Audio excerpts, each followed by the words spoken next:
The 1970s would bring us many different legacies, but I feel like they must have been poisoning the water or something because it would bring us legacies such as Ted Bundy, Jeffrey Dahmer, John Wayne Gacy, and Joseph James DeAngelo. Along with these people, there were a pair of guys who were planning to cement their legacy in history. It was 1979 when two guys decided to bring even more fear into cities just west of LA. Roy Norris and Lawrence Whitaker were a pair of serial murderers who met in prison and shared a strange passion of inducing fear into people.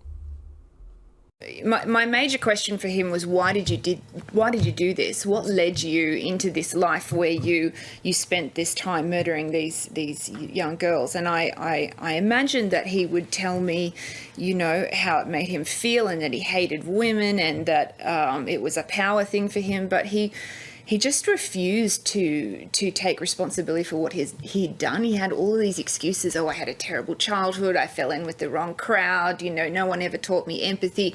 So for 2 years, I think I was just pummeling him with questions, trying to get him to admit, what he had done and that he was responsible for it. To better understand why this happened, we must better understand who these guys were beforehand. First off, we have Lawrence Whitaker. Whitaker was born in 1940 in Pittsburgh, Pennsylvania. He had a little bit of a rough childhood, as you could say. He was adopted as an infant, and his adoptive father's work required them to frequently move around the United States. His criminal history started at the age of 12, where he was arrested for shoplifting. This would actually become his signature crime in his early years, while constantly getting in and out of trouble. At the age of 17, he dropped out of high school, where he ended up getting arrested for car theft and hit and run.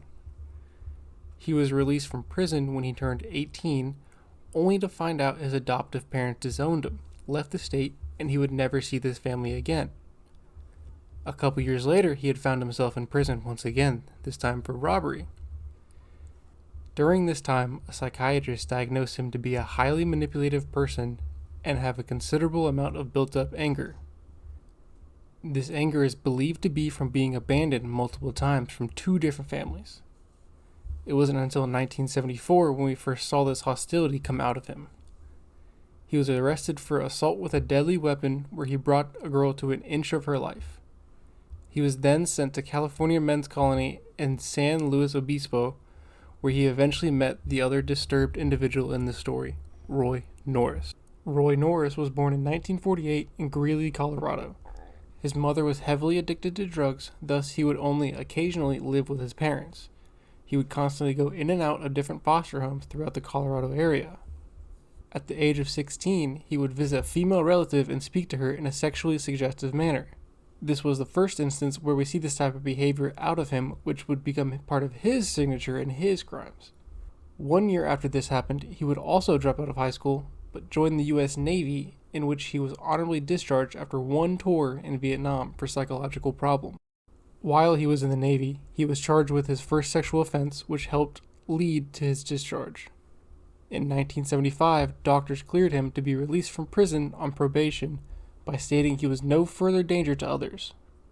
This was after being charged with assault with a deadly weapon. It wasn't even 5 months later when he would get thrown back into jail for sexual violence. From this crime is when he met Whitaker because he was sent to the same place. It was in this jail where the two would find out they would have this strange interest of this naughty nature. They realized how much they enjoyed inducing fear into women. They shared fantasies about wanting to take a life from each teenage year, so 13 to 19 years old.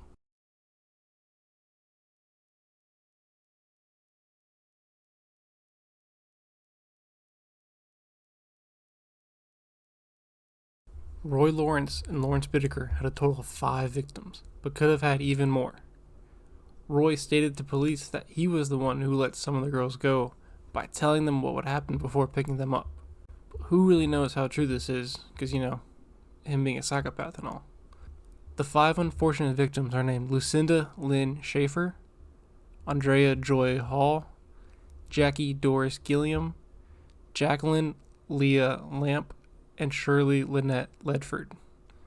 Only 3 out of the 5 victims were found. In late February of 1979, the two finally met up after being released from prison. While in their time out of prison, they tried to become good members of society. They would go help with different charities and try to make themselves known as beneficial people in the community. After meeting up, they both went and bought a 1977 GMC Vandura in order to take their victim. When going out in search for people, they had no specific type of person they were looking for. This made them more dangerous in trying to predict who would be next or where the two could be next. Once taking a woman from the street, the two would commit acts of sexual violence to the woman, and then Whitaker would be the one to seal the deal. Believe it or not, Norris couldn't stomach the killing of somebody else and would end up getting sick at the sight of it. Ironic, isn't it? After their first couple of victims, they gained confidence and took 2 women at the same time. They ended up getting 5 victims in the span of 5 months. They got their name the Toolbox Killers because they would both torture these women and would use items found in a standard toolbox, such as ice picks, sledgehammers, and pliers. The police were alerted of what the two were doing because someone came to the police and reported the crimes. Norris had confessed everything to a friend named Joseph Jackson, which included very specific details of everything that had happened up to this point.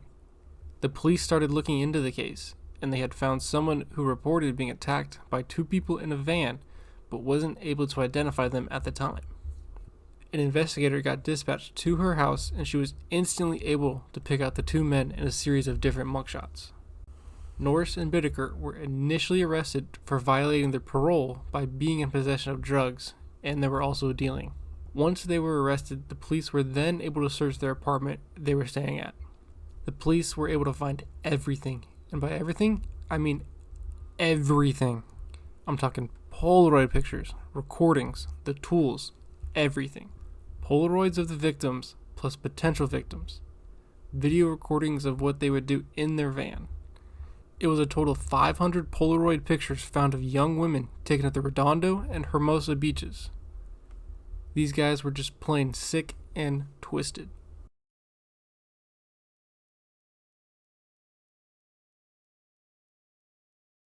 After being arrested and going through the preliminary hearings, Norris decided to accept a plea bargain for in turn of not getting the death penalty. In this plea, he confessed to everything and explained in detail what happened and how they did everything. He even took the police to the place where they dumped all the bodies in the San Gabriel Mountains. This just shows that even partners who commit devious acts of crime with one another can turn in an instant to save their own self.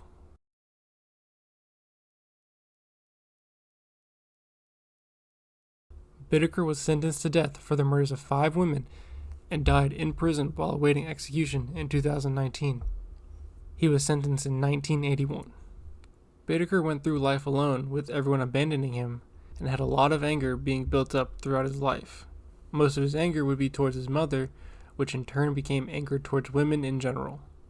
He didn't feel any sort of empathy or remorse when hurting these women. It was just pure psychopathic behavior from him.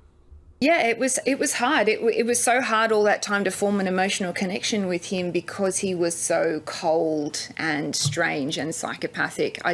Even over those 2 years, I just feel like I couldn't get in to him emotionally. So Norris accepted his plea bargain and testified against his partner to be sentenced for life with the possibility of parole after 30 years. He died of natural causes in 2020 in a hospital, so safe to say he didn't earn his parole. Like he would have a chance of that even after what he did. Norris said he was remorseful for what had happened throughout the time, but do we really believe that? I mean, he was there for each kidnapping and would let Whitaker do everything that he was doing. Norris was the main one who wanted to commit the acts of sexual violence.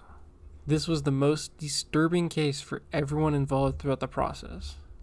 Whitaker is known to most people as the most disturbing and sadistic individual ever. There is a rumor circulating that the FBI uses the recording they found for evidence as a tool to help desensitize their new agents. That's how bad this was. Usually I try to end these videos with something that lightens the mood a little bit. I'm having some trouble finding that with this one. So, until next time, everyone.